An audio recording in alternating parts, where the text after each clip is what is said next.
আজকে আপনাকে আমি বলছি, ভাই ক্যামেরা ভালো করে তোমরা নাও। কাইম সাহেবকে আমি শেজলা হুজুর কেবলা উত্তরসূরি হিসাবে আমার বড় চাচাজান যখন পীর বলে গেছেন আমাকে, আমি খেতাব দিয়ে গেলাম ইনি একজন।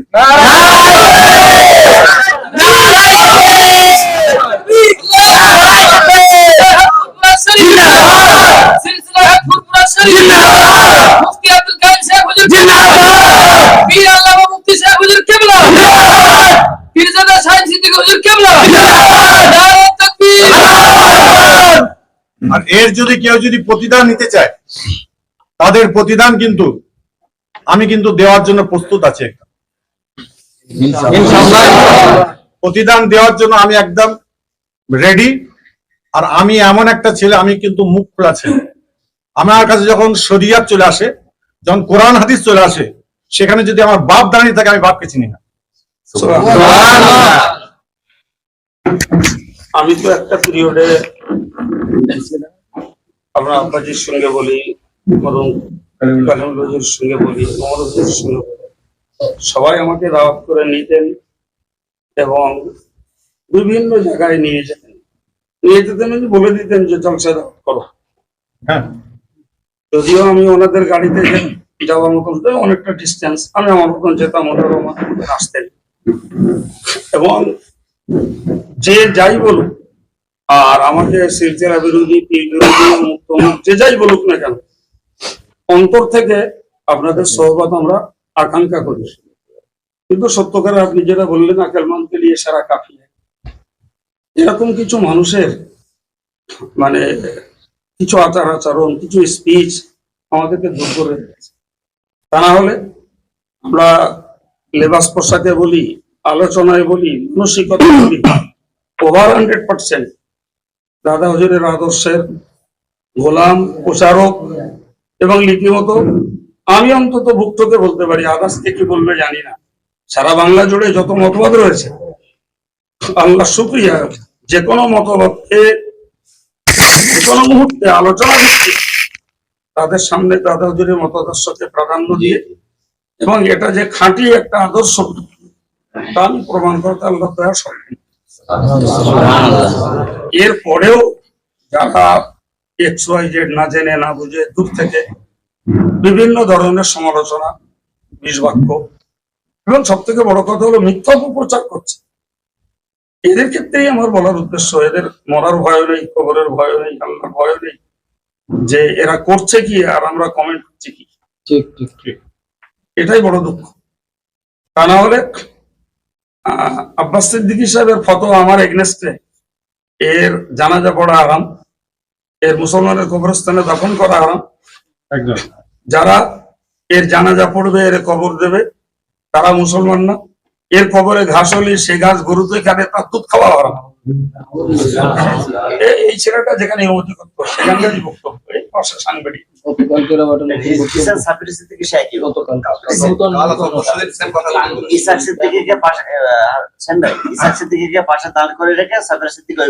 সমর্থকদেরও জানাজা পড়া। আমি তো সমর্থক, তাহলে আমার জানাজা পড়তে আসবে না? ঠিক আছে। আবুল হুজুরের জানাজাও পড়েননি মনে হয়? হ্যাঁ, আবুল হুজুরের জানাজা মনে হয় পড়েননি। এখানে একটা কথা একটুখানি বলা যায়, এই যে কথাগুলো বলছে যে জানাজা পড়া হারাম, ওর জানাজা পড়া হারাম, জাতি কিন্তু এতটাই সচেতন, এগুলো যে একেবারে ভুয়া, মিথ্যা, অসত্য, এটাও কিন্তু বুঝতেছি। তাহলে আমি একটুখানি দূরে যাই। মৌলানা জাকারিয়া সাহেব হুজুর তো আব্বাস উস্তাদ, উনি খুব মোটা ছিল, ওনাকে দাঁড় করিয়ে দিলে উনি দাঁড়িয়ে নামাজ পড়তেন। 3 আয়াতের পরে ইমাম সাহেব জবরের জায়গায় জেদ করেছে। 3 আয়াতের পরে আমার আব্বাকে বলছে, মৌলানা জাকারিয়া সাহেব হুজুর বলছে মুফতি সাহেবকে বলাও। তখন আমার আব্বা বলছে, হুজুর নামাজ পড়ে যায়, তো মুফতি, তুমি মুফতি, মুফতি যদি হয় মুফতির ফতোয়া দাও। এখন তো চায়ের দোকানে বসে ফতোয়া দেয়, আর আপনার কি বলে যতগুলো এখন গিবতের জায়গা, সর্ব জায়গায় ফতোয়া চলছে। আর হারাম, হালাল, জায়েজ, না জায়েজ, ও হারামখোর, ও জানাজা পড়া যাবে না, ও কাফের হয়ে গেছে, মুশরিক হয়ে গেছে, এই কথা না বললে এরা তো মিডিয়ারাও কিছু পাচ্ছে না, গেলবে না।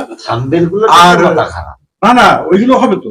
আর সেইগুলো থেকে কি করছে, আর যখন আমি বলছি কোনো কথা, তখন এই যে মিডিয়া হচ্ছে, আমি ভাবছি না যে যে আমার এক্ষুনি এই কথাটা 10,000 লোকের কাছে চলে যাবে। আমি ভাবছি এগুলো এই দুটো লোকের কাছে আমার রয়ে যাচ্ছে। এই ভাবনা চিন্তা যদি না থাকে, তাহলে তো কথা বলা আমাদের জন্য খুব কঠিন। সমীচীন নয়। এই ভয় না থাকলে, ভাবনা না এবং থাকলে, এবং শোনেন, এখন আমি দেখেন, পর সমালোচনার আগে প্রথম নিজের আত্মসমালোচনার আগে আজকে ফুরফুরা শরীফ দাদা হুজুর কেবলা রহমতুল্লাহ আলাইহিকে 5 হুজুর কেবলাকে কে মানেনি বলেন? তবলিগ থেকে, দেওবন্দি থেকে, আহলে হাদিস থেকে, সবাই কিন্তু এক কাটায় মানে কোনো কথা হবে না। কিন্তু আজকে চতুর্থ প্রজন্ম, চতুর্থ প্রজন্ম যখন আমরা কোনো কথা বলছি বলে ওরা মুড করছে, জাইলে মোরাক্কাব, চল পরিষ্কার বলছো তো। এই আপনার যে ফিলিংসটা, যে অনুভূতিটা, হ্যাঁ, এই অনুভূতিটা অনেকের নেই। শোনেন, এলেম আর হেলেম, মিজলা হুজুর কেবলা আমাকে বলেছিল, যদি 500 যদি তোমার এলেম থাকে, 5 কেজি তোমার হেলেম রাখতে হবে। মেজলা হুজুর কেবলা আমাকে বলেছিল, রাস্তাতে যাচ্ছ, দেখছো একটা কল থেকে পানি পিপাসা লেগেছে, পানি টিপে খাবে কি? এমন একটা লোক বলছে এই কলের পানি থেকে বালি ওঠে, পানি খাবে? আমি জি না। পাশের বলছে ওই কলের পানিটা ভালো, বুঝেছো? জি। মানে আকেল দিয়ে আমাদের বুঝিয়ে দিলেন যে তোমাদের কত বড় আলেম হতে হবে, কত বড় দিনের খেদমত করতে হবে। তোমরা যে বাড়ির সন্তান, আমার আব্বাজানের একটা ছোট্ট কথা মনে চলে আসছে। আমার আব্বাজান, আমার দাদাজান, আমার আব্বাজানের যখন 6 বছর বয়স, তিনি ইন্তেকাল করেন। 4 হুজুর কেবলা সুন্দরভাবে ওনাকে মানুষ করেছে। বলে আমার 4টে চাচাজি, 4টি আমার পীর। একটা সময় বলেছিল আমাকে 9 হুজুর কেবলা আহলি, আমার 9 দাদি যান, আর 9 হুজুর কেবলার কাছে ছেলেরা, মানে সব ছেলেরা 9 হুজুর কেবলা সবাই কোন ভক্ত, তিনি জানবেন, দেখেছেন। কেননা উনি ছেলেদের নিয়ে খেলাধুলা, পড়াশোনা সব রকম ভাবে, মিজুজ কেবলা সবসময় লেখাপড়া, বাবা এটা খেলাধুলা করলে সন্ধ্যার সময় বসে লেখাপড়া করবে, এটা গল্প করবে, সব লেখাপড়া ছেড়ে দিয়ে সব গল্প করবে, খেলার গল্প হবে, এরকম করতেন। 9 হুজুর কেবলা বলতো না, শরীর চর্চার দরকার আছে। তা আমার আব্বা বলেছিলেন, তা আমাকে 2-4টে গরু কিনে দেন, আমি চাষ করবো ওই দোক মাদ্রাসা আছে না বাড়ি, 80 বিঘা জমি আছে, জানি। তখন 9 হুজুর কেউ শুনে বলছে, হে কি কথা বলছো, তুমি কোন বাড়ির ছেলে তুমি জানো? কোন বাড়ির ছেলে তুমি জানো? বলার পরেতে 9 হুজুর কেলা সেদিনে বললো, তোরা এমন একটা বাড়ির সন্তান, তোরা এতটুকু করবি, আল্লাহ এত বরকত দেবে। আর দ্বিতীয় নম্বর, তার কদিন পরে বললেই অনেকে আপনারা মিডিয়াতে বলবেন এইসব আবার কি কথাবার্তা চলছে। আল্লাহ রসুলকে উনি স্বপ্ন দেখলেন, আল্লাহ রসুল বললেন যে হুজুর আপনি দোয়া বলে, তোমার দাদু যে দোয়াটা করেছে ওই দোয়াটাই তোমার জন্য যথেষ্ট। ঠিক, ঠিকই বলছে। এবার ওই সব ব্যক্তিদের যদি মিথ্যা কথা বলে, তাহলে আমরা তাদের মিথ্যা কি ছিল তাদের? যে যেটা আপনি বলেছেন, আজকের জাহেলে মুরাক্কাবের যুগ চলছে, বিপদ হয়ে চলছে। ভাই শোনেন, এর জন্য আমাদের প্রথম ভারতবর্ষ এবং পশ্চিমবাংলা যে অবস্থা ঘটছে, এই অবস্থা ঘটার জন্য আমাদের একতার প্রয়োজন এবং আলেমের প্রয়োজন, মিডিয়ার প্রয়োজন, আমাদের সকলের কিন্তু আছে, প্রয়োজন আছে। নচেত আমরা আজকে আমাদের প্রজন্মের পরে ছেলে যারা আসবে, তারা কিন্তু আর ঘাট তুলে দাঁড়াতে পারবে না, কেউ কাউকে মোটেও বলবে না। মানে ওই তো ঘাট তুলে দাঁড়াতে পারবে না, প্রতিষ্ঠান নেই তো, মানা তো দূরের কথা, নিজের টাইম নিয়ে দাঁড়াতে পারবে। আচ্ছা আজকে বলুন, ফুরফুরা শরীফে আমি বলেছি, ভাইকে বলছিলাম যে নিজের সমালোচনা আগে প্রথম করি। ফুরফুরা শরীফের মাদ্রাসা কোথায় কি ছাত্র থাকে আমরা কেউ জানি?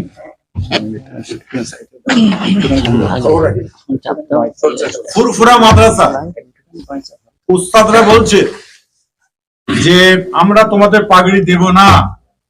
ছাত্ররা জিজ্ঞাসা করছে কেন পাগড়ি দেবেন না, আমরা টাইটেল পাস করলাম, বলে তোমার সিয়াসত তার হাদিস খুলে দিলে, নাফসি খেতাব খুলে দিলে তোমার করতে হবে।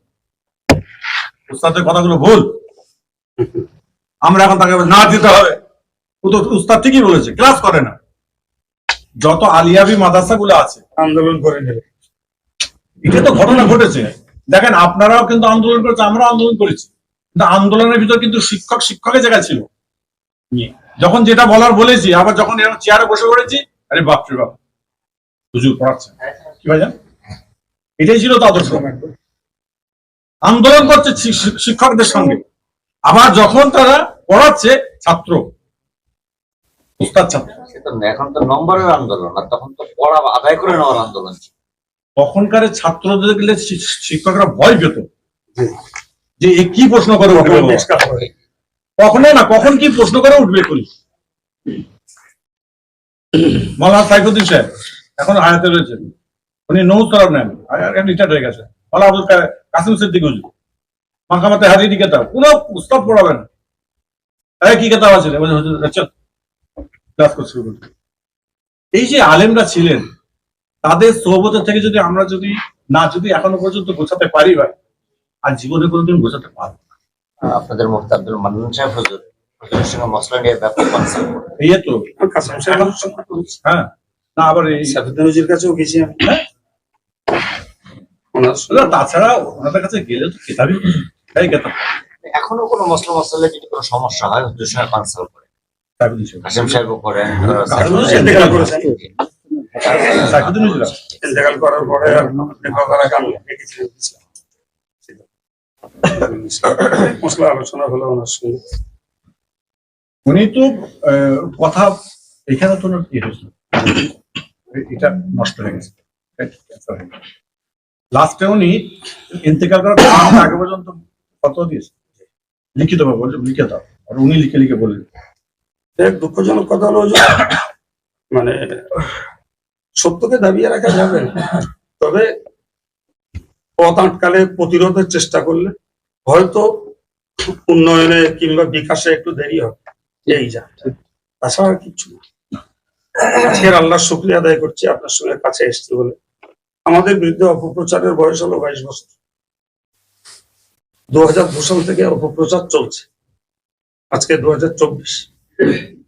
আল্লাহ শুকরিয়া, অল ইন্ডিয়া সুন্নাতুল জামাতের সুদীর্ঘ 22 বছরের যে কর্মকাণ্ড, আমার আব্বা তার ভিত্তি স্থাপক, এই লাইব্রেরিও তার হাতে উদ্বোধন।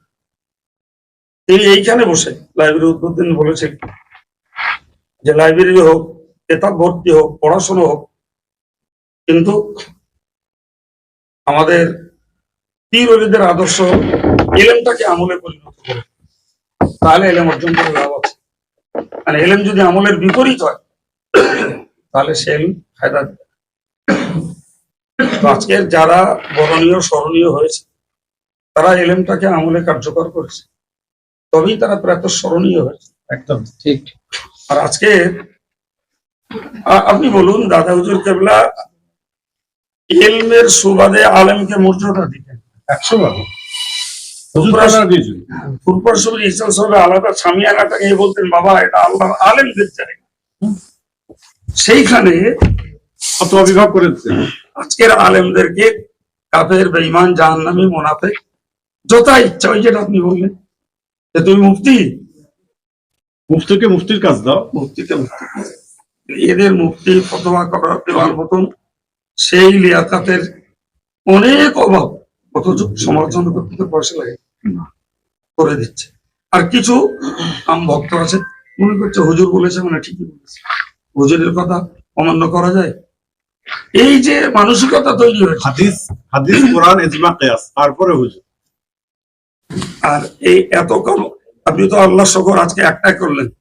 আপনি যখন এগিয়ে হয়েছেন, আমরা সময় মতো চাইবো আমাদের সমস্ত প্রতিষ্ঠানগুলো আমি ঘুরবো তো, সার্ভে করুন, করে দেখুন এরা সিলসিলার জন্য কি করছে, হানাফি মাযহাবের জন্য কি করছে, নারী মহলে, পুরুষ মহলে এদের খেদমতের অনন্য যে অবদান, আর এদের এগনেস্টে প্রচারের গ্রাউন্ড আপনার মতন একজন বিচক্ষণ মানুষ বিচক্ষণ দৃষ্টিতে যখন আপনি এটাকে ফেকের করবেন, এক কথায় দেখে নেবেন যে যেটা চলছে সেটা অপপ্রচার, আর এরা যেটা করছে সেটাই প্রকৃত প্রচার, দিন, সিলসিলা, মাযহাবের খেদমত।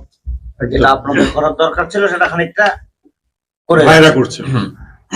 আমি এতে গেছিলাম, খানিকটা কেন বলছি, ওই রিপোর্টটা তোমাদের অল ইন্ডিয়া সুন্নাতুল জামাতের এই যে পরিষেবা, টোটাল ফুরফুরা সিলসিলা যতগুলি সংগঠন রয়েছে, একটি সংগঠনের প্রকাশ্য এই কর্মকাণ্ড নেই। বিশেষত আফসোস আমাদের ফুরফুরার মতো তীর্থভূমিতে এরকম একটা প্রতিষ্ঠান দরকার ছিল। হবে ইনশাল্লাহ, হবে আলাদা কথা, কিন্তু ওরা তো পেরিয়ে আসছে 50 বছর। ওইটাই তো আমি বলছি। যে আমরা তো কি বলবো বলেন তো, কিন্তু ফেললে পোকা অনেক পড়বে। উন্নতি হয়েছে, অনেক কিছুর উন্নতি হয়েছে। কি বলবো বলেন? না, না, হুজুর এক কথাই বলেছেন, ভাই এক কথাই বলেছেন, শুধু বললে কোথায় বলবেন? এর বেশি আর কথা লাগে না। এবার শোনেন, আমার একটা কথা হয়েছে, তোমরা মিডিয়াটা ভালো করে নিয়ে নাও এটা। আমরা আর পিছন দিকে কোনো তাকাবো না, হ্যাঁ? আমরা পিছনের দিকে তাকাবো না, আমরা সামনের দিকে তাকাবো। সামনে যতদূর আমাদের চোখের দৃষ্টি যাবে ততদূর কিন্তু আমরা গিয়ে সেখানে ক্ষান্ত হবো। আবার সেখান থেকে আবার যখন দৃষ্টি আরো দূরে যাবে সেখান থেকে সেই দৃষ্টিতে আমাকে পৌঁছাবে। এইভাবে আমাদের আগাতে হবে, কি ভাই? জি। কথা ঠিক বলছি তো? লক্ষ্য তো সম্মুখে, একদম লক্ষ্য সম্মুখে, পিছনে নয়। পিছনে আর নয়, যা হবার হয়ে গেছে। আজকে আপনাকে কে বলছে পীর নয়, কে বলছে আমিরের শরীয়ত, কে বলছে আর একটা কি বলে আমিরের শয়তান। এরা তো নাউজুবিল্লাহ, এরা তো কিছুই জানে না। আমি একটা কথা বলে দিই আজকে, বাই ক্যামেরা বলে দিচ্ছি। আমার আব্বাজান যখন ইন্তেকাল করলো, পীর আল্লামা সাইফুদ্দিন সিদ্দিকী হুজুর, পীর আল্লামা সাইফুদ্দিন হুজুর সকাল রাত্রির 2:20 ইন্তেকাল করেছে। আমি বলছি তাহলে চাচানের কাছে যাই, গিয়ে উনি জানাজার নামাজটা পড়াবেন। তখন ইমরান সিদ্দিকী ভাই বললেন যে তোমাকে যেতে হবে না, আমি আপনাকে বলছি। তখন উনি বললেন যে তার যোগ্য 2 ছেলে রয়েছে আলেম, তারা পড়ান। তখন আমি বললাম আমি পারবো, আমার সেই মনের এটা ভেঙে গেছে, আমি পাচ্ছি না। তা ছোট ভাইকে বললেন, ছোট ভাই বললাম আমি আর পারবো। তখন বললেন যে আমার কে যদি তোমরা বলো তাহলে আমার কালিমুল্লাহ ভাইকে দিয়ে আমি জানাজার নামাজটা পড়াবো। এবং কালিমুল্লাহ চাচাজানকে বলে পাঠালেন যে আজ থেকে সেজলা হুজুর কেবলা, মানে সেজ চাচাজি হুজুরের উত্তরসূরি হিসাবে আমার ভাই আবুল ফারা ভাই ছিলেন, তিনি আজকে নাই। তারা 2 ভাই আজকে পীর জাদা নয়, তারা আজকে পীর। আজকে আপনাকে আমি বলছি, কামেরা ভালো করে তোমরা নাও, কাইম সাহেবকে আমি সেজলা হুজুর কেবলা উত্তরসূরি হিসাবে আমার বড় চাচাজান যখন পীর বলে গেছেন আমাকে, আমি খেতাব দিয়ে গেলাম ইনি একজন।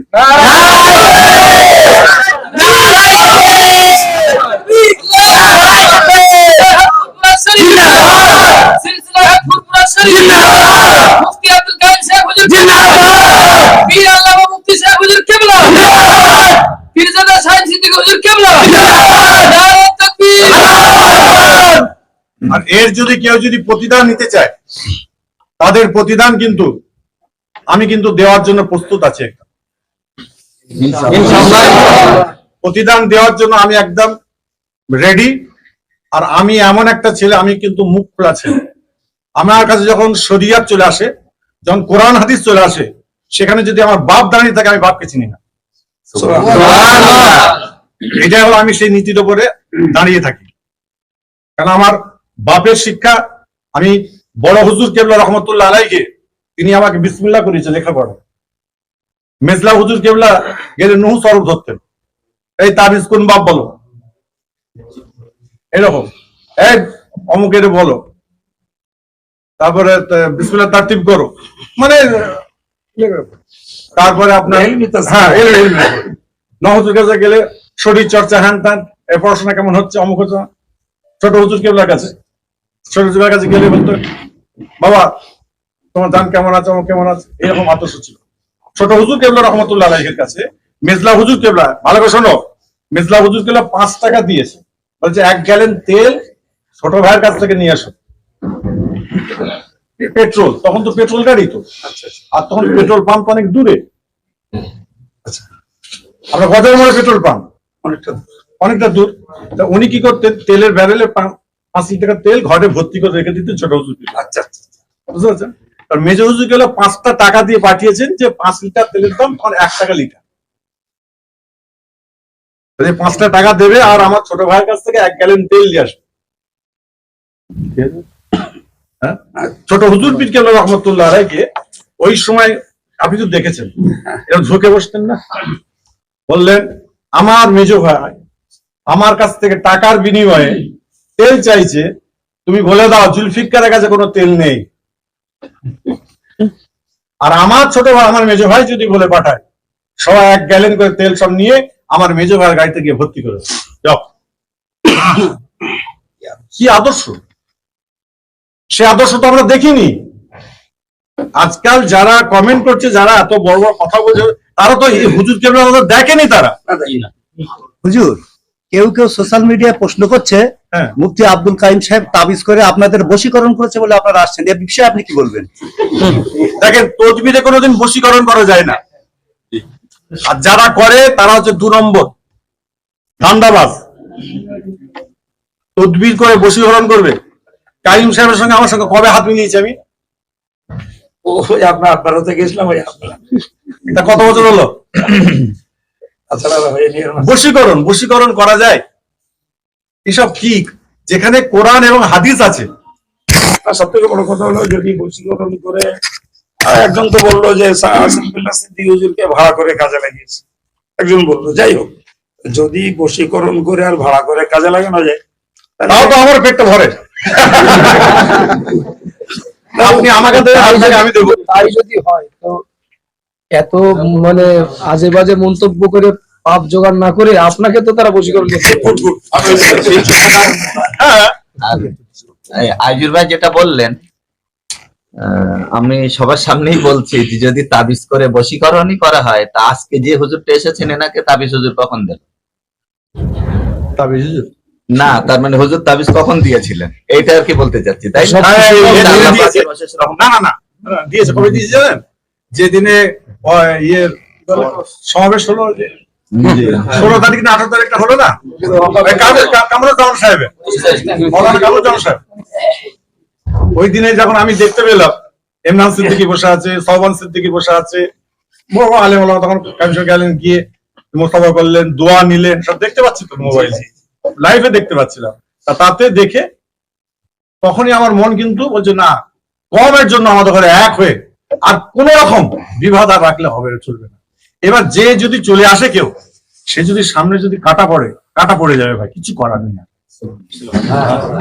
এবার আপনাদের মত বলে, আমি তো এতগুলো কথা বললাম, এবার আপনারা কি চাইছেন বলেন আমাকে। হুজুর, একটা প্রশ্ন আছে। বলুন। গত রাত্রে আওলাদে মুজাদ্দিদুজ্জামান আপনাদের বংশের কোন একজন ছেলে কোন একটা মাহফিলে বক্তব্য দিতে গিয়ে বলেছেন, বইকারার নিমাই কোম্পানির মানে মুফতি আব্দুল কাইম সাহেবকে হুজুরের উদ্দেশ্যে বলেছেন, উনি মরে গেলে ওনার জানাজা পড়া হারাম, আর ওনার যত সাগরেট ওনার সঙ্গী আছে তাদের জানাজা পড়া হারাম। এই বিষয়ে আজ আপনি থেকে কি বলবেন? আমি কাইম সাহেবের হাত ধরেছি, তারা আমার জানাজা পড়াটা হারাম তো? ওই তো তাদের কথা অনুযায়ী। আসল কথা, এলেম থাকলে তাহলে এইসব কথাগুলো বেরোয় না। ঠিক। এলেম যদি না থাকে এইসব কথাগুলো বেরোয়। যারা এরকম কথা বলে তাদের ভিতরে এলেম নাই। শুনে রেখে দিন, কাফের যাকে বলা হয়, কোন ব্যক্তিকে যখন কাফের বলা হবে, সে ব্যক্তি যদি কাফের যদি না হয়, ঘুরিয়ে কে কাফের হবে মানুষের?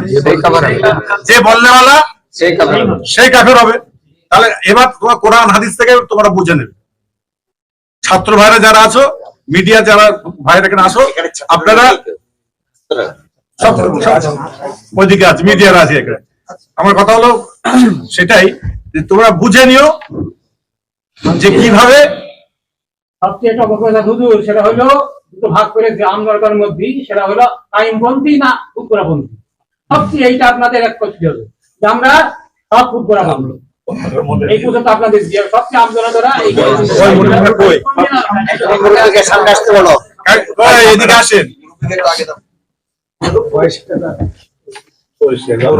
আপনার এসেছেন হুজুর, আপনি যে সোশ্যাল মিডিয়ায় বার্তা দিচ্ছেন, বহু মানুষ আপনার সঙ্গে দেখা যাচ্ছে। আমাদের এই জিনিসটা আপনারা চেয়ার দিক বসেন। এখানে বসেন, এখানে বসেন। না, বসেন, আপনি বসেন। ঠিক আছে। বলেন আপনার কি মনের খায়েশ, বলেন। আমার খায়েশ মানে হচ্ছে, যেমন আপনি হুজুরের সঙ্গে হাতে হাত দিয়ে এবং হুজুরকে প্রাধান্য দিয়েছেন, এইরকম জনসমাবেশে সব জায়গাতে আপনাদের এই কথাটা করতে হবে যে আমরা সব ফুরফুরা দাদা হুজুর সিলসিলার একই মানুষ। আমাদের কাইম, আমার হুজুর বা আমরা সব ভাই ভাই একই মত আছি, এর মধ্যে কোনো বিভক্তি আমি নেই। বলে দিই। এই জিনিসটা আমি জানতে পারি। কালকে আমাদের জলসার একটা দাদা হাতে তুলতে গিয়েছি পাড়াতে, আমাকে জিজ্ঞেস করতে আলেন কোথাকার, আমি বললাম হুজুরের বড় ছেলে আছে আর একজন আছে। তো বললো কামিপন্থী না ফুরফুরাপন্থী আমদাবাদের মধ্যে এই মগজটা ঢুকিয়ে দিয়েছে, এইটা সারা দেশে এই প্রচার অবস্থাটা চলছে। এবার শোনেন, আমি বলে দিই একটা কথা, পাঁচটা আঙ্গুল এক কি? না, আমি যতটুকু পারবো হ্যাঁ। আপনার কথা অনুযায়ী আমি সেইভাবে থাকবো। আর আমার কথা শুনে যদি কেউ যদি আসতে চায়, ওয়েলকাম, হ্যাঁ সে একশো নাকি? জোর করে তো আসা যাবে না। সবার জন্য দরজা সবার জন্য খোলা আছে, জামিয়া রহমানে খোলা রয়েছে। আমাদের বসার হলে আমরা বসবো। তোমার কাছে যদি কাইম সাহেবের কাছে যদি কোনো যদি প্রশ্ন থাকে, অবশ্যই তাকে করতে হবে। আমারও যদি ওনার কাছে যদি পার্সোনাল কোনো আলোচনা থাকে, আমি ওনার সঙ্গে পার্সোনাল কথা বলতেই পারি, কারণ আলেম আলেমের সঙ্গে হ্যাঁ, বলে। আলমের সঙ্গে আপনারা সাধারণ মানুষ। হ্যাঁ। এখন হয়ে গেছে কি জানেন তো, এখন হয়ে গেছে আমি কি করে একটা ফতোয়া দিয়ে আমি ভাইরা হয়ে আমার জলসা হবে কি করে, আর আমি কিছু গুছাবো কি করে, আমি বিল্ডিংটা তৈরি করবো। এই চিন্তা ভাবনা, এই জন্য মাঝখানে তোহা সিদ্দিকী হুজুর এরকম প্রতিশ্রুতি দিয়েছিল, হ্যাঁ, পরবর্তীতে আপনার মাইন্ড চেঞ্জ হলো না তো? শোনেন, আমার আব্বা সেজে হুজুর কেবল আওলাদ। আমার বাপ যখন ইন্তেকাল করেন, আমার আব্বার দাদুর বয়স ছিল 28 বছর, আমার বাপের বয়স ছিল 6 বছর। উনি যখন লেখাপড়া করে বেরিয়েছিলেন, তখন মানুষ বলতো, হুজুর আপনার আব্বাজানের নামটা দিয়ে, আপনার লিফলেটের নামটা দিয়ে। আব্বা বলতেন, না, আমার নাম লেখো আবুল ফারা। বলে সিদ্দিকী লিখবে না। বলে কেন হুজুর? বললেন যে তো আমার নাম দেখার পরে, আমার বক্তব্য শোনার পরে তারা জানুক যে এটা কোন বাড়ির ছেলে হতে পারে, কোন বাড়ির ছেলে হতে পারে। লাস্টে এমনই হলো, সারা আপনার কি বলে পশ্চিম বাংলায় ওনার নাম ছিল শেরে বাংলা আবুল ফারা। বুঝতে পারছো? আমার আলম সেই বিলাট। এতেই বুঝে নাও যে ভাইয়ের পরবর্তী স্ট্যান্ড কোথায় দাঁড়াবে।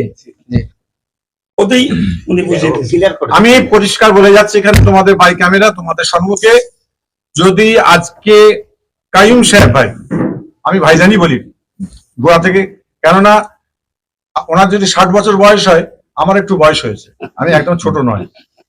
তা যাই হোক, কথা হলো, উনি অনেক আমার সিনিয়র ছিলেন, কিন্তু ওনারও যে মাদ্রাসায় লেখাপড়া করেছে, আমরা সেই লেখাপড়া সেই মাদ্রাসাতেই করেছি। ওনাদের যে মাদ্রাসা বোর্ড ছিলেন বারি সাহেব, তখন তো বারি সাহেব ছিলেন, আমাদের সময় বারি সাহেব ছিলেন কিছুদিন। তা যাই হোক, সেটা কথা নয়। এখন কথা হলো, এটা এখন যা কিছু হবে এলেমের উপর, এবং দেশের আজকে তবলিগ, দেওবন্দি, আহলে হাদিস, অমুক তমুক, আজকে যদি আমরা এক হয়ে যদি থাকতাম, একদম একদম তাহলে কোনো বাপের বেটা এখানে আঙুল গুলাতে পারতো না। একদম আজকে কেন সিদ্দিকুল্লাহ চৌধুরী সাহেব জমিয়ত উলামা হিন্দের ডাক দিলেন, আমরা সবাই সেখানে গিয়ে হাজির হলাম। ফুরফুরার ডাক কই? ফুরফুরার ডাক শুধুমাত্র আমি শাহিন সিদ্দিকী, আমার সংগঠন আছে, এখন ফুরফুরা শরীফে আমার ঘর থেকে নিয়ে আর ওমর সিদ্দিকী হুজুরের ঘর পর্যন্ত প্রত্যেকটা সংগঠন আছে। কোথায় দেবেন? কি করে? আমারও নিজের সংগঠন রয়েছে। আমি তো 5ই জানুয়ারি আমি মানুষকে কম্বল দেবো, শীত বস্ত্র দেবো। তাহলে এখন টুকরো টুকরো হয়ে হয়ে কোথায় গেছে এখন? কিন্তু আমরা চাইছি টুকরো টুকরোটাকে না করে এক হয়। শোনেন মুরব্বী, এক কেউ হবে না, আমরা না, আমি বলে দিচ্ছি, এক হবে না সবাই। আর আরেকটা মাথায় রাখবেন, 4টে মাস্টারকে আপনি একমুখও করতে পারবেন, 4টে মৌলানাকে আপনি একমুখও করতে পারবেন না। এটা হলো সব থেকে বড় ওনার বিভ্রান্তি। বক্তব্য হলো, ওনার হিকমত অনুযায়ী উনি একাত্মবোধের চেষ্টা করবেন এবং আমাদের সঙ্গে নিয়েই করবেন। ব্যাস, ওনার বক্তব্য। বাকি কেউ ওনার কথা মানলো না। কাইম সাহেব ভাই আমাকে যেখানে ডাকবে আমি আছি। এইটা থাকলে আমরা, আর আমি আসলে যদি আপনাদের কিছু যদি আপনাদের ক্ষুধা মিটাতে পারি, ইনশাল্লাহ আল্লাহর উপরে ইয়াকিন রেখে বলছি, কোনো পয়সার বিনিময় নয়। অনেকে আমাকে প্রশ্ন করেছে যে কাইম সাহেবদের জলসায় গেলে পয়সা কম দেবে। ভাইজান, পয়সা কি কম নেবেন? অবস্থা দেখে আমাকে প্রশ্ন করেছে, গত রাত্রে প্রশ্ন করেছে আমাকে। আমি শোনো, দিনের খাতিরে আমাকে যদি কেউ যদি বিনা পয়সা যদি খাটিয়ে নিয়ে আসে, আমি সেখানেও যেতে রাজি আছি। কি চাইবো আর? আল্লাহ কি দেয়নি? আমাদের হুজুর তো বলেছে, দাদা হুজুর কেবলার ওসিলায় আল্লাহ পাক আমাদের কি দেয়নি? যেটা চাইছে আল্লাহ সেটাই তো দিচ্ছে। হুজুর একটা জিনিস, আজকে আমার দাদুজানরা গরুর গাড়ি করে জলসা করেছে, আপনারা পালকি করে নিয়ে এসেছেন। আপনার দাদুর বাপে দেখার খবর নিয়ে দেখেন কত কষ্ট করে একটা জলসা শোনার জন্য 10 মাইল হেঁটে গেছে। এখন পাড়ায় পাড়ায় জলসা। আবার আপনি যদি দূর হয়ে গেছেন, আপনাকে স্ক্রিনশট দিয়ে দিচ্ছে, আপনি স্ক্রিনে আপনার হুজুরকে দেখতে পাচ্ছেন। কত আপডেট! আজকে আমাদের সেলসের আপডেট কোথায় গেল? আর একটা আজকে হ্যাঁ বল। মুফতি আব্দুল কাইম সাহেব হুজুরকে সিলসিলার খাদেম হিসেবে কি আপনি মানেন, বা আমিরের শরিয়াত হিসেবে মানেন? শুনে রেখে দিন, সেলসেলার 1 নম্বর খাদেম। কোন রকম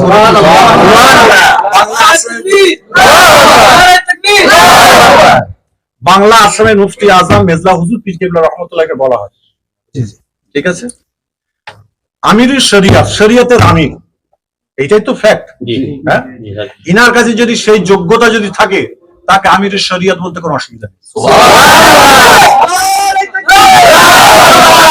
আর এটাই আমাদের মুফতি আব্দুল মাতিন সাহেব হুজুর ঠিক এটাই জাতিকে বুঝিয়েছেন, যে তিনি যদি আমির শরিয়ত হওয়ার যোগ্য না হবেন, তাহলেই বা জাতি তাকে মানবে কেন? এক কথায় উনি বলে দিলেন যে তার থেকে যদি কোনো যোগ্য ব্যক্তিকে বসাতে পারেন, আমরা তাকে আমির মানব, তবে তার থেকে যোগ্য ব্যক্তিকে টেনে দেখানো হোক। যদি তা না হয়, তাহলে আমাদের তিনি ধর্মীয় লিডার। লোককুমারের সামনে যেটা বলেছেন একদম এবার শোনেন, দাদা হুজুর কেবলার যখন শেষ ওয়াক্তের সময় মেজলা হুজুর পীর কেবলা রহমাতুল্লাহ আলাইহি উনি টাইটেল পাস করেছে, তখন কলকাতা জমাতে হলো। মানে কলকাতা টেকাটুলি মসজিদে দাদা হুজুরকে সবাইকে ডাক দিলেন, আলেমদের। আল্লামা রুহুল আমিন সাহেবকে বললেন, বাবা আমার বয়স হয়েছে, আমি আবু বকর, আমার কোন জায়গায় মাসলা দিতে গেলে যদি কোনো জায়গায় ভুল ভ্রান্তি হয়ে যায়, কমজোর হয়ে যাচ্ছে ব্রেন, তা রুহুল আমিন সাহেবকে বাংলা আসামের মুফতি আজম করে দিল। তখন একদম আল্লামা রুহুল আমিন সাহেব হুজুর দাঁড়িয়ে বললেন, বলে হুজুর আমার 60+ আমার বয়স, আল্লাহ কবে ডেকে নেবেন? হুজুর আমরা চাইছি আমাদের মেজ ভাই আবু জাফর সিদ্দিকীকে বাংলা আসামের মুফতি আজম। এইটা সকল আলেমরা হাত তুলে দিলেন যে মেজলা হুজুর কেবল আমিরের শরীয়ত এবং এই মুফতি আজম বলে উনি এখানে আখ্যায়িত করেন। তখন মেজলা হুজুর কেবল বয়স 32+, আমি সেটাও বলে দিলাম। এই যে কথাটা ভাই বললেন, এই কথাটাই খাঁটি কথা। মুজাদ্দেদ দাদা হুজুর কেবলা মুফতি আজম বানাতে চেয়েছিলেন আল্লামা হুজুরকে, হ্যাঁ, কিন্তু হুজুরই এটা অফারটাকে ছেড়ে দিয়ে মেজলা হুজুরকে এই কথাটাও আজকে হুজুরের মুখ দিয়ে বেরিয়েছে। আলহামদুলিল্লাহ আমাদের কাছে মকবুল। ওই কথাটাই আমি এখান থেকে 20 বছর আগে বলেছি। আমাকে সেখানে বলা হয়েছে যে মেজর কেবলা ছোট, অথচ এটাই সত্যি কেতাবি কথা। মেজলা হুজুর কেবলা দেখেন মানুষ মাত্র ভুল আছে, আমারও ভুল আছে, আপনার ভুল আছে, এনার ভুল আছে, আমরা কেউ কি ভুল ছাড়া কেউ আছি? মানুষ মানুষ মানুষ ভুল করলে মানুষকে কি ছুঁড়ে ফেলে দিতে হয়?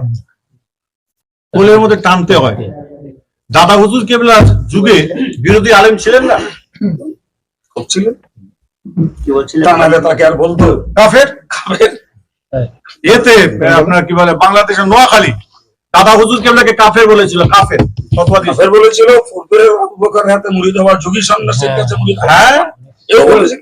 এটা বললেন, বলার পরে দাদা হুজুর কেবলাকে আপনার কি বলে ওটা আবার মুড়ি দিয়ে দাওয়াত করতে আসলো, বলে বাবা যেখানে কাফের বলেছে সেখানে তো আমার যাওয়া যাবে না বলে ওনার হিকমত ছিল। উনি দাওয়াত নিলেন, দাওয়াত নেওয়ার পরে উনি চলে গেলেন, গিয়ে স্টেজে উঠেই প্রথম কালমা পড়লেন। কালমা পড়ার পরে উনি সালাম দিলেন, বলে বাবা আমি তো ঈমান এনেছি এবার। তারপরে এগুলো জ্ঞানীর বাণী। তারপর এগুলো তো আমাদের দেখেন, আমরা আল্লাহ পাক যতটুকু এলেম দান করেছি, এলেম অর্জন করতে পেরেছি। তাছাড়া বাপ চাচাদের কাছে বসে, দাদাজানদের কাছে বসে যেগুলো শুনে ফেলেছি সেগুলো তো গেঁথে গেছে ভিতরে, সেগুলো কি বার করতে পারবে? কারণ সে পারবে বার করতে না? আপনার কেউ এসব আলেম বার করতে বার করার কোনো লাইন নেই। হয়তো আমাকে একজন ভণ্ড বলেছে, আমাদের এই গ্রুপের কেউ একজন। আমি এক কথায় বললাম যে ওনাকে বলো হুজুর দোয়া চাইছে, সালাম বলে দাও। দোয়া চেয়েছে, আল্লাহ রাসূলের জন্য দোয়া কেন? আল্লাহ ওকে সালাম বলে তো যেন ভালো থাকে। ধন্য বলেছে দোয়া করো যাতে সব ভালো হয়। কি বলবো আর? বুঝলেন? এক শ্রেণীর বক্তারা বলছে মুফতি সাহেব আবু ইব্রাহিম সিদ্দিকী সাহেব হুজুরের পাগড়ি চুরি করেছে, এই বিষয়ে কিছু বলবেন? লোকটাকে কি দেখে মনে হয় ফুচোর? আপনারা এই কথাটার উপরে আপনি একটুখানি বলেন, সেই দরগাপুরি সাহেবের সেই দৃশ্য দেখে বলেছিলেন যে এই মানুষটাকে কি দেখে বোঝা যায়? প্রশ্নের উত্তরটা আগে দিন। হ্যাঁ, হ্যাঁ। শোনেন, একটা সময় ছিল চাচাজান হুজুর কেবলা আসতেন যখন, হুজুর কেবলা শরীরটা তখন খারাপ থাকতো, তখন চাচাজান হুজুর আস্তে আস্তে কথা বলতে আর আব্দুল্লাহ হালিম জোরে জোরে কথাগুলো বলে। জি জি জি। এটা শেষের দিকে উনি এটা করতেন। উনি যেগুলো বলে দিতেন আস্তে আস্তে, সেগুলো ও আবার হালিম বলে দিতেন। তা তুমি কি বললে আমাকে? অনেক মাওলানা বা বক্তা বলছে যে মুফতি সাহেব আবু ইব্রাহিম সিদ্দিকী হুজুরের পাগড়ি চুরি করেছে। পাগড়ি চুরি করে খেলাপতি নিয়েছেন। যারা বলছে তারা একটা বোকা, কিছু জানে না, তাদের ভিতর এলেম নাই বলে তারা আজকে এই কথাগুলো বলছে। আবু ইব্রাহিম সিদ্দিকী হুজুর, বড় হুজুর কেবলা মেজর সাহেব জাদা, উনি ছিলেন কামেলে মোকাম্মেলে একজন পীর ছিলেন। আমি গতকালকে, আমি আজকে আমার মিডিয়া দেখতে পাবে, গত পরশু দিনে নাগর জেলায় গেছি আমি, ওখানে একজন এসেছিলেন 4 তরিকার পীর ছিলেন, উনি ইন্তেকাল করেছেন। তা ওনার ভাইপো ওখানে হায়দ্রাবাদ বাড়ি, আমাকে খুব ভালোবাসা মানে ও স্টেজে উঠবে, আমি যদি না যাই ওই জলসা, ওখান থেকে ফোন করে বলবে হুজুরের কাছ থেকে তুমি এজাজত নাও তবে আমি স্টেজে উঠবো। এইরকম সে বড় ভালো, খুব আদব আছে, মর্দমা। বলে আমি বললাম, আমি কি করলাম সেই দিনে গিয়ে তাকে পাগড়ি মাথায় দিয়ে একদম পীর তৈরি করে দিয়ে একদম তাকে ডিক্লেয়ার করতে চলে এসছে। কত ফাঁক ভিতরে ফাঁক। আজকে পাগড়ি আছে তোমাদের কাছে, তাহলে হুজুরের মাথা আরেকটা পাগড়ি আমি পরিয়ে দিচ্ছি।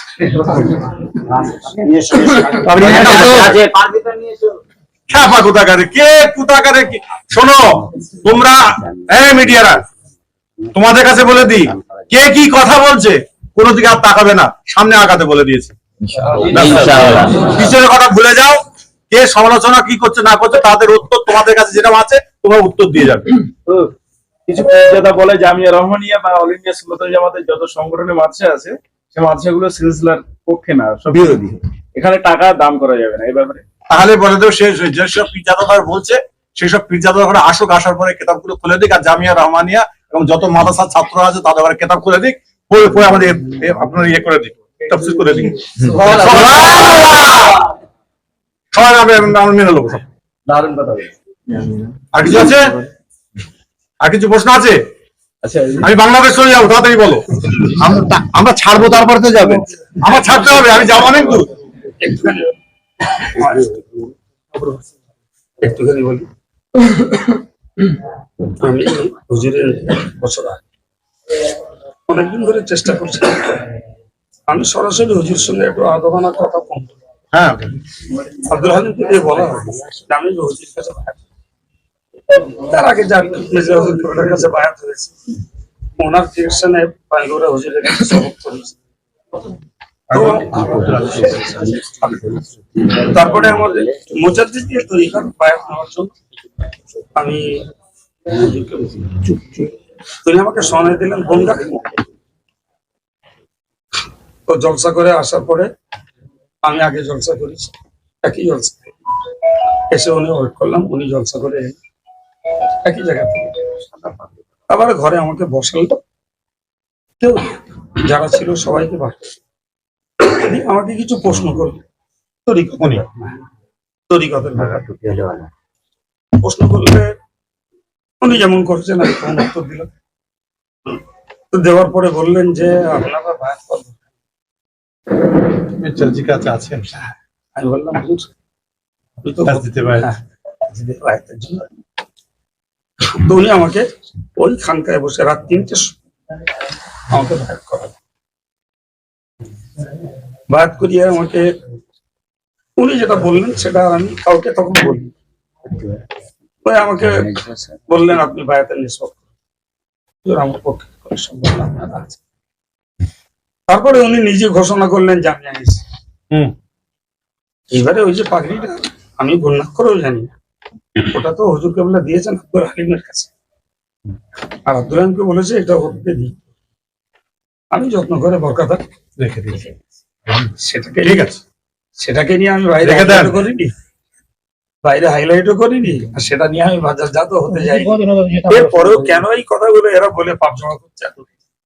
হুজুর, আপনার বিরোধী শক্তি যারা আপনার বিরুদ্ধে সারা জীবন কুৎসা রটায়, এই জিনিসটা কেউ জানতো না, তারা জানিয়ে দিয়েছে, আল্লাহ পাক তাদের দিয়ে জানিয়ে নিয়েছে।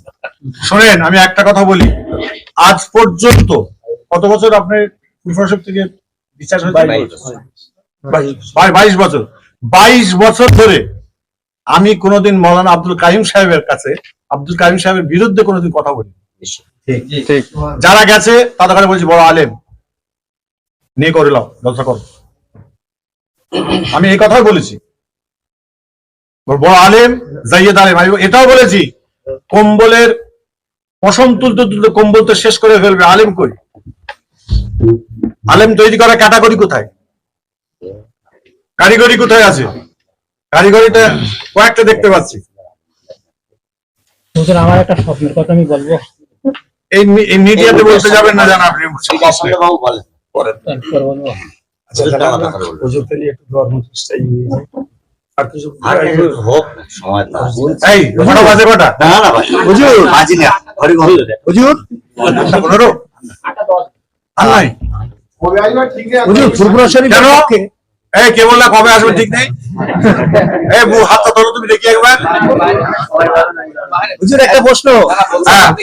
ফুরফুরা শরীফের পক্ষ থেকে হ্যাঁ, মুফতি আব্দুল কাইম সাহেবের উদ্দেশ্যে হ্যাঁ। আপনার জাতির উদ্দেশ্যে কোনো বার্তা আছে?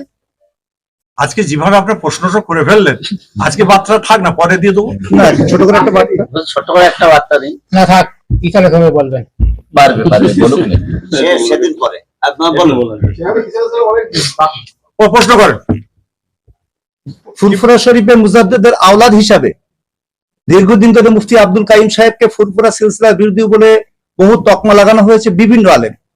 আজ আপনি ফুরফুরা শরীফের পক্ষ থেকে মুফতি আব্দুল কাইম সাহেবকে সিলসিলা ফুরফুরা শরীফের পক্ষে না বিপক্ষে, এবং তিনি কি ফুরফুরার হাতিয়ার কিনা, সেই উদ্দেশ্যে আপনি জাতির উদ্দেশ্যে একটা ভাষণ দেন। শুনে রেখে দেন, মুফতি আব্দুল কাইয়ুম সাহেব একজন বড় ধরনের, সামনে কিন্তু নাম করা কিন্তু আল্লাহ রসুলের নিষেধ আছে। আল্লাহ রসুলের নিষেধ বলছে, তোমরা যদি কারোর নাম যদি সামনে করো তার গায়েতে থুতু ফেলে দাও। কিন্তু আজকে ভাই ক্যামেরা আপনারা প্রশ্নের বলতে পরিপ্রেক্ষিতে আমাকে কথা বলতে হচ্ছে। দাদা হুজুর কেবলা রহমাতুল্লাহ আলাইহির যে সিলসিলা আমরা বলি, ওই সিলসিলার ভিতরে যতগুলো নিয়ম কানুন আছে, কারিগরি আছে, প্রত্যেকটা কাজ আমি যতটুকু হেঁটে এসেছি আর যতটুকু এখানে বসে বসে বসে এ করে বুঝতে পেরেছি, আর যতক্ষণ এখানে বসলাম এবং লাইব্রেরি দেখেছি, এর পরিপ্রেক্ষিতে বলছি, মুফতি আব্দুল কাইম সাহেব দাদা হুজুর কেবলা রহমতুল্লাহ আলাইহির সিলসিলার একনিষ্ঠ একজন খাদেম।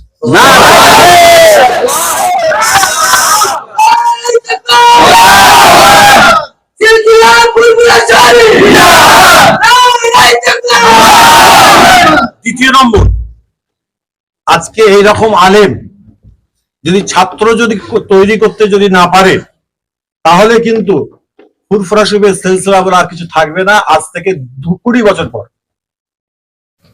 মাথা বন্ধ করে দিক। কাহিনী সাহেব কি দরকার? রুটি ভাত আল্লাহ দিচ্ছেন তো, যদি খেয়ে ঘরে শুয়ে থাকতে পারে, তার বলছেন তো যে আমি ডেইলি ক্লাস করি। একজন 60+ বয়স মানুষ, তিনি বলছেন 60+ হয়েছে নাকি, কম বেশি 700 সুগার আছে। হ্যাঁ, সে ডেইলি আপনার কি বলে ক্লাস করছে, এবং যে কোনো ক্লাস করতে গেলে তাকে মোতালা করতে হয়, কিতাবকে না দেখে কোনোদিন পড়ানো যায় না।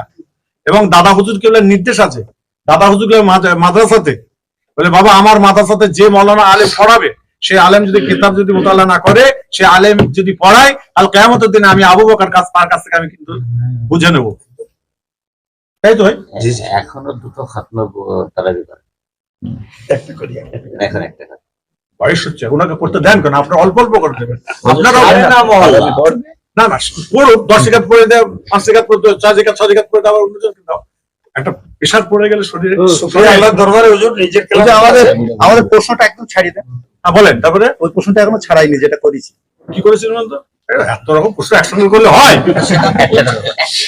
ক্লিয়ার হয়েছে। আর জাতির উদ্দেশ্যে ভাষণটা দেন। জাতির উদ্দেশ্যে আমি একটা কথাই বলবো, যেভাবে এখানে জামিয়া রহমানিয়া চলছে, এর সঙ্গে শাখা কতগুলো চলছে? শাখা এক্ষুনি সঠিক মূল্যায়ন বলতে পারবো না, তবে মেয়েদের মাদ্রাসা ছেলে হ্যাঁ, মেয়ে ছেলে সব মিলিয়ে কত হবে? 300-র কাছাকাছি। তাহলে এর থেকে আর বড় খেদমত আর কিছু নেই। দিনী খেদমত, এটা হচ্ছে দিনী খেদমত। এর সঙ্গে কাইম সাহেবকে আমি বলবো খেদমতে খালক, তাহফুজের দিন, দুটো দিক। একটা তাহফুজের দিন, এটা দিনের দিন তো নাকি, আর খেদমতে খালক মানব সেবা। মাশাআল্লাহ গুলো চলছে। না চলছে, আমি তো জানবো, ওই জন্য বলছি এই দুটো জিনিস যদি থেকে যায়, আমি জাতির কাছে একটাই আমি ঘোষণা দেব যে আজকে জামিয়া রহমানিয়া আমার ফুরফুরা শরীফের একটা কেন্দ্র। এটা একটা কেন্দ্র ভাববেন। এক সময় শুনে রেখে দেন ভালো করে, বসিরহাটের আল্লামা হুজুর রহমাতুল্লাহ আলাইহির দরবারকে বাংলাদেশের মানুষরা এসে কেন্দ্র ভাবতো, একটা কাছাকাছি হতো, কাছাকাছি হতো। তখন এপার ওপার বাংলা তখন এক ছিল, অথবা তখন ডিভাইডেশন হয়েছে ছিল। মানে তখন ভিসা পাসপোর্ট পাওয়াটা কোনো ফ্যাক্টর ছিল না। এসেই বসিরহাটে আল্লামা হুজুরের দরবারে তারা এসে থেকে খাওয়া দাওয়া করে রেস্ট টেস্ট নিয়ে চলো দাদা হুজুর কেবল দরবারে আমরা যাই, চলো পীরের দরবারে চলো, এরকম একটা ব্যাপার ছিল। আমি এটা দিতে চাইবো যে যারা এদিক এই সাইড থেকে আসবে, এখানে একটা মেহমানখানা হোক, আচ্ছা তো মেহমানখানা থাকবে, সেখানে এসে মানুষ রেস্ট নেবে, তারা খাওয়া দাওয়া করবে, তারা কিছু তার কিছু মাসলার কোনো ব্যাপারটাকে হাল করার, সেই মাসলাগুলোকে হাল করে নিয়ে ফুরফুরা শরীফে মুজাদ্দিদ জামান দাদা হুজুরগুলো মাজার শরীফ জিয়ারত করতে যাবে, তার 5 আওলাদের মাজার শরীফ জিয়ারত করবে, তার 5 আওলাদের সঙ্গে দেখা করবে, সাক্ষাৎ করবে, তাদের যে মনের ইচ্ছা আকাঙ্ক্ষা সেগুলো তারা বলবে। বলার পর সেখান থেকে যখন সবগুলো পেয়ে যাবে আলহামদুলিল্লাহ। আর যদি ওই জায়গায় বসে যদি কোন রকম তারা উত্তর যদি না পায়, তখন আব্দুল কাইম সাহেবের কাছে এসে তারা বসে তার উত্তরটা নিয়ে তার জান দিল ঠান্ডা করে তার যে যার বাড়ি যায়। জি বলেন। বলছি যে সমস্ত বক্তারা মুফতি সাহেবকে কাফের বা অন্যান্য কিছু বলে ফতোয়া দিচ্ছে, এই সমস্ত বক্তাদের কি সিলসিলার বক্তা হিসেবে? না ভাই শোনো, কাফের কুফর বলা এটা বিশাল কিছু, একটা বিশাল ব্যাপার। যেটা কাফের বললে সে যদি কাফের যদি না হয়, সে কিন্তু কাফের মাসলায় সে পড়ে যাবে, তাই তো? কাফের মাসলায় পড়ে যাবে। আমাদের মুখের লাগামটা খুব সহজ হয়ে গেছে। এরই জন্য আজকে আমরা বিভ্রান্তির মধ্যে পড়ছি, এবং এক হাতে তালি বাজে সেটা চাই, তারপরে এর মধ্যে কিছু আছে। ওই জন্য আমি বলি যে গায়ে থুতু ফেলতে গেলে যখন থুতুটা ফেলবো নিজে গায়ে নিজে পড়বে, আকেলবানকে নিয়ে ইশারা কাফি। একটুখানি আপনারা বুঝে নিবেন, বুঝে নিয়ে আপনারা কাজটা করবেন। একটুখানি ক্লিয়ার করে দেন, যে সমস্ত বক্তারা হুজুরকে বলছে ওইগুলো, যে সকল বক্তারা, আমি বলে দিচ্ছি, যে সকল বক্তারা বলছে কথাগুলো, মূর্খ কিছু পীরজাদার কাছে গিয়ে বসছে। আমার কথা শুনো, মূর্খ পীরজাদাদের কাছে বসে তারা যেটা বলে দিচ্ছে মনে করছে ওটাই ঠিক। এলেম এদের আছে কিছু, সেই এলেমটাকে সেখানে গিয়ে বিক্রি করে দিচ্ছে, বা সেখানে গিয়ে স্থির করে দিচ্ছে, বলে না এখানে আর কোনো কথা বলবো না, এখান থেকে কাইমকে হাঁটাবো, মতিনকে হাঁটাবো, রজবাজিকে হাঁটাবো। আমার একটা প্রোগ্রাম নিয়ে আপনি যেরকম আজকে আপনি বলছেন যে আমাকে ইব্রাহিম হুজুর চুপি চুপি গিয়ে রাত 3টের সময় খেলাফতনামা বা আমাকে একটা পাগড়ি দিয়েছিল। আমার একটা পুরাতন জিনিস একটা কথা তো বলি, তোমাদের এই এখান থেকে অনেক প্রচার হয়েছে, সেটা হলো কি যে আমি বক্তব্য দিতে আমি বলেছিলাম ভাই এটা মিডিয়া করো না, বলেছিলাম যে কি আমার আব্বাজান ইন্তেকাল করার পরে যত মুরিদ মোতাকিদিন ভক্তরা আসতো, এসে আমার আব্বাজানের পরে বলে হুজুর আমার সবকটা চেঞ্জ করে দেন, হুজুর অমুক করে দেন। অনেকে এমন আছে ইলমে বাতিনি শিক্ষার কথা বলছে, ইলমে জাহিরি না। যদি এগুলোকে কেউ যদি অস্বীকার করে আর এগুলোকে যদি কেউ যদি বাজে কমেন্ট করে, সে নিঃসন্দেহে সে একজন কাফের। আমি বলবো সেটা কি, আমি যদি পরিপূর্ণ যদি রাসূল পাক সাল্লাল্লাহু আলাইহি ওয়াসাল্লামকে না দেখে যদি বলে আমি দেখেছি, সেটা হলো সব থেকে কঠিন গুনাহ, 1 নম্বর। দ্বিতীয় নম্বর হচ্ছে 4 তরিকার মশ করার পরে পূর্ণ কামিলিয়াত যতক্ষণ না তার আসে, তাকে কোনোদিন পীর বলা যায় না, দ্বিতীয় নম্বর। তৃতীয় নম্বর, যখন আপনি কোন পীর সাহেব পীরজাদার কাছে বসবেন, ইলমে বাতিনি শিক্ষা অর্জন করার জন্য বসবেন, তখন তাকে কামেলে মোকাম্মেল হতে হবে। আর দাদা হুজুর কেবলার দরবারটা হলো ইলমে বাতিনির দরবার, ইলমে জাহিরি, ইলমে বাতিনি, তরিকাপন্থী। এবং সেই তরিকা আমার আব্বাজান হুজুর কেবলা বলতেন, বাবা আমার চাষিজানদের বলতেন, তোমরা সকলে ঘরে ঘরে জেকেরের মজলিস করো, ডেলি জেকের করো, তরিকা মশ করো। তা আমরা আমাদের ওখানে আমার আব্বাজান শিখেছে, তারা এসে এরকম ডাইরেক্টে বলতে বলে, হুজুর আমার রসুল পাক সাল্লাল্লাহু আলাইহি ওয়াসাল্লামকে দেখতে পেলাম, আল্লাহ রসুল বললেন তুমি সায়েন্স সেখানে একটা প্রশ্ন হবে, আর প্রশ্ন হবে না। কাছে গিয়ে আর একটা প্রশ্ন আপনারা হবে, কিছু বলতে চাইলে বলো। খবরটা সেইটাকে নিয়ে হই হই হই হই এ বলছে আমি একটা কোনো আজ দিন পর্যন্ত আমি একটা কোনো মুখ খুলি কেন মুখ খুলতে যাবো? এটা আমার পার্সোনাল ম্যাটার। আমি প্রথম ওয়াচ করতে গিয়ে আমি বলেছিলাম আমি বলবো না, না হুজুর বল, ক্যামেরা বন্ধ কর। তো ওরা ক্যামেরা, আমি যেটা বলেছি বড় পীর সাহেব হুজুর, খাজা সাহেব হুজুর, যে যার তরিকা মশ করে, তখন বলে দিলে কেউ যদি নাম যদি এসে বলে দেয়, আমি তখন কি করি বলেন তো? আমি তো বাচ্চা মানুষ, আমি তো তাদের থেকে পায়ের যোগ্যতা আমার দেখে নেই। সে যদি বলে বড় চাচান হুজুর কেবলা, আমার আব্বাজান ইন্তেকাল করার পরে, আমার আব্বাজান একটা মুরিদ ছিল, সে বাংলাদেশ থেকে আসতো, জীবনপুর ঝিনাইদাই বাড়ি। সে বলতো হুজুর ইয়ে করেন, একটু বড় হুজুরকে বলে একটু মুরিদটা করিয়ে দেন। আমি যাবো, বড় চাচানের কাছে গেছে, সাইফুদ্দিন হুজুরের কাছে যাওয়ার পর বলছে দাও, আমার আবুল ফারাবার ছেলে রয়েছে, সব রয়েছে, যাও তাদের কাছে বায়াত হও। তখন ওদের আমি যে তোমার ডাকলো, যে হাত ধরেছে ও হাতের পরে আমাদের হাত কিন্তু, আমাদের গাড়ি কিন্তু এরকম ঝটকা খাবে। আর যে হাতগুলো যে ধরেছে, মেজলা হুজুর কেউ হাত ধরেছে, হুজুর কেউ হাত ধরেছে, বড় হুজুর কেউ হাত ধরেছে, তাদের প্লেনের মতো হাত তাদের কাছে।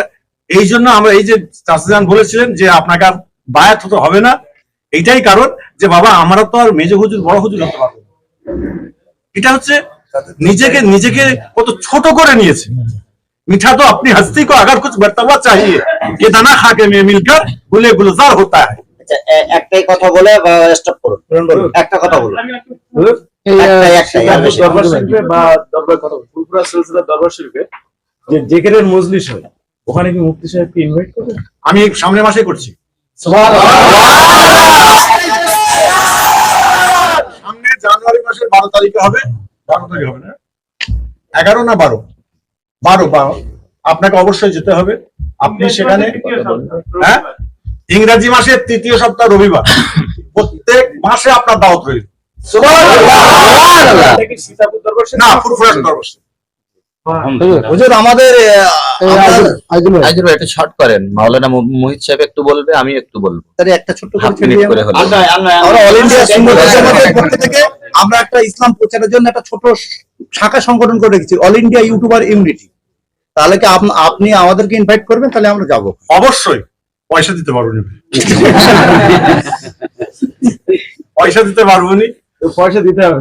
অল ইন্ডিয়া সুন্নতুল জামাত পয়সার লোলুপতা চলে না। না ওই জন্যই বললাম, ওরা ইউটিউবার তো, ওরা পয়সা পেয়েছে। আপনার সঙ্গে আমার ফোনে কথা হয়েছে, আমরা বললাম ইসলামের খিদমতে আমরা নিঃস্বার্থ ভাবে কাজ করি। আপনারই কি 45টা ইয়ে? জি, ওই সে কই উনি সভাপতি সাহেব, আচ্ছা আমাদের অল ইন্ডিয়া সাইবার সেল বলে একটা সেল আছে, এই সেলের প্রেসিডেন্ট। তাই বলি ডাল মে কুছ কালা হ্যায়, তুমি মারা যে কিভাবে ঘুরছে। আচ্ছা, আব্দুল মজিদ সাহেব কিছু বলতে চাইলে, আশিক বেলা সাহেব আমি এক লাইনে দুটো কথা বলবো। বলে আজকের এই পরিবেশে বলা, আপনার মুখটা দেখা যাচ্ছে না। আজকের এই পরিবেশে বলার অনেক কিছু ছিল, তো তার ভিতরে একেবারে না বললে নয় এমন দুটো কথা। তার ভিতরে একটা হলো, আপনি জামিয়া থেকে চলে গেলে যে প্রচারটা হতে পারে একটা সময়ে কোনো একটা মজলিসে, সেটা রহস্য করে হোক, রসিকতা করে হোক, আর কমিটি ও শ্রোতাদের সাথে সেই আন্তরিকতা থাকার কারণে হোক, আপনি বলেছিলেন যে 30,000 টাকা না দিলে দোয়া কবুল হবে না। এই কথাটা যে সময় আপনি বলেছিলেন, কোন মাইন্ডে, ওটা কিন্তু সেই জায়গার পরিবেশের উপরে নির্ভর করবে। এই কথাটার ব্যাখ্যা কি একটুখানি বলি হুজুর। সেই সময়ে আমাদের কিছু হুজুররা এই কথার পরিপ্রেক্ষিতে পাল্টা জবাব দেন। আপনি এখান থেকে যখন চলে যাবেন, যেটা হতে পারে ওই পুরনো বক্তব্যগুলো এখন সামনে এনে বলা হবে সেই সময় খারাপ ছিলেন আর এখন ভালো হয়ে গেছেন। 1 নাম্বার। 2 নম্বর কথা হলো, আপনি মুফতি সাহেব হুজুর কেবলার অফিসে বসেও যে কথাটা বললেন, আমরা আঞ্জুমানে ওয়াইজিনের সদস্য হিসাবে যতটুকু এলাকা ঘুরি, তাতে করে দেখছি দাদা হুজুর, আল্লামা হুজুরের ওই পিরিয়ডে বা 5 হুজুর কেবলার ওই পিরিয়ডের তুলনায় এখন সিলসিলার আলেম ওলামাদের তালিকায় বা সিরিয়ালের সংখ্যায় অনেক বেশি, অনেক অনেক। কিন্তু যত দিন যাচ্ছে, এটা আপনিও বললেন যে সিলসিলার মাটি দিন গেলে সংকীর্ণ হচ্ছে। তো আপনি বা আসিমবিল্লাহ ভাইজান বলি, আরো XYZ কোন পীরজাদা বা পীর সাহেব হুজুর কেবলা বলি, বা বসিরহাটের কোন হুজুর বলি, যেহেতু সময়টা ফিতনার সময়, যতই আমরা চেষ্টা করি এক ছত্রছায়ায় আসা কতটা সফল হবে সেটা স্বপ্নই থেকে যাবে হয়তো। অন্তত পক্ষে আমরা যে কজন এক জায়গায় হতে আন্তরিকতা দেখাতে পারছি, সিলসিলার ক্ষতি যা হওয়ার হয়েছে অন্তত নতুন করে যেন না হয়, অন্তত এটা মাথায় রেখে আমাদের চলতে হবে। আর আপনারা বিশেষ করে আমাদের অভিভাবক মুফতি সাহেব হুজুর আসেন, আপনি আসেন, আপনাদের সময় যদি না হয় তাহলে আপনারা যখন চোখ বোঝাবেন, আল্লাহটাকে সাড়া দেবেন, আমাদের অর্থাৎ আপনাদের পরবর্তী জেনারেশনের সময়টা আরো কঠিন হবে। এখন স্টেজে কাফের বলছে, তখন হয়তো কোপাকুপি হবে, তখন হয়তো স্টেজে মারপিট হবে মজলিসে। সুতরাং এই বিষয়টা আমরা সাধারণ জনগণ হিসেবে দাবি, অন্তত নতুন করে সিলসিলার আর ক্ষতি যেন না হয়, অভিভাবক হিসেবে সেই দিকটাতে একটু লক্ষ্য রাখা। ওটো দাঁড়িয়ে যাও, সব সোজা হয়, দাঁড়িয়ে যাও। বলেন না হাতটা, বলেন হাত তোলেন, হাতে হাতে হাত বলেন। আমি এখান থেকে বার্তা দিয়ে গেলাম, ফুরফুরা শরীফ মুজাদ্দিদ জামান দাদা হুজুর কিংবা সিলসিলার স্বার্থে, জাতির স্বার্থে, কওমের স্বার্থে আমরা জামিয়া রহমানিয়াতে এসে আমরা একতার একটা ডাক দিলাম, এবং এই ইত্তেফাক আমাদের সারা জীবন ইনশাল্লাহ থাকবে।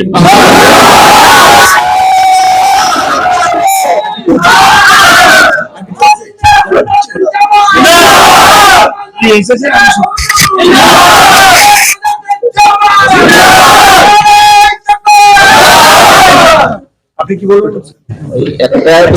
আচ্ছা, লাস্ট একটা কথা আমি জিজ্ঞাসা করি। এর মধ্যে অনেক কমেন্ট এসছে যে হুজুর এসছেন, তারপরে ওখানে যে হুজুরের কাছ থেকে ধরে বেঁধে নিয়ে ওনাকে বলিয়ে নেওয়া হচ্ছে মুখ দিয়ে, এই ব্যাপারে হুজুর যদি একটু কিছু বলতেন। আমি পাগল নয়, আমি ম্যাড নয়, বোঝা গেল? আল্লাহ পাক আমাকে যতটুকু এলেম দিয়েছে, সেই অলি এলেমের সেটাকে নিয়ে রিসার্চ করে আজকে জামিয়া রহমানিয়াতে আমি এসেছি। আমাকে এবং কাইয়ুম সাহেবকে কেউ যদি কাফের ফতোয়া দেয়, ওয়েলকাম, চলে এসো। স্টেজে দাঁড়িয়ে দাঁড়িয়ে বলবে তুমি কাফের, আর আমি পাশে দাঁড়িয়ে থাকবো। এই যোগ্য জবাবটা দেওয়ার দরকার। ঠিক আছে, চলেন। না না না, হুজুর হুজুর একটু পাগড়ি পরিয়ে দেবেন বলেছিলেন।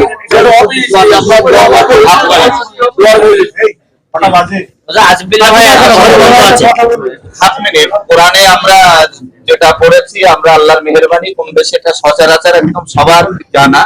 অতএব মান্তাসা অতজুল্লু মান্তাসা, মর্যাদা দেওয়ালার মালিক আল্লাহ, কেড়ে নেওয়ার মালিকও আল্লাহ।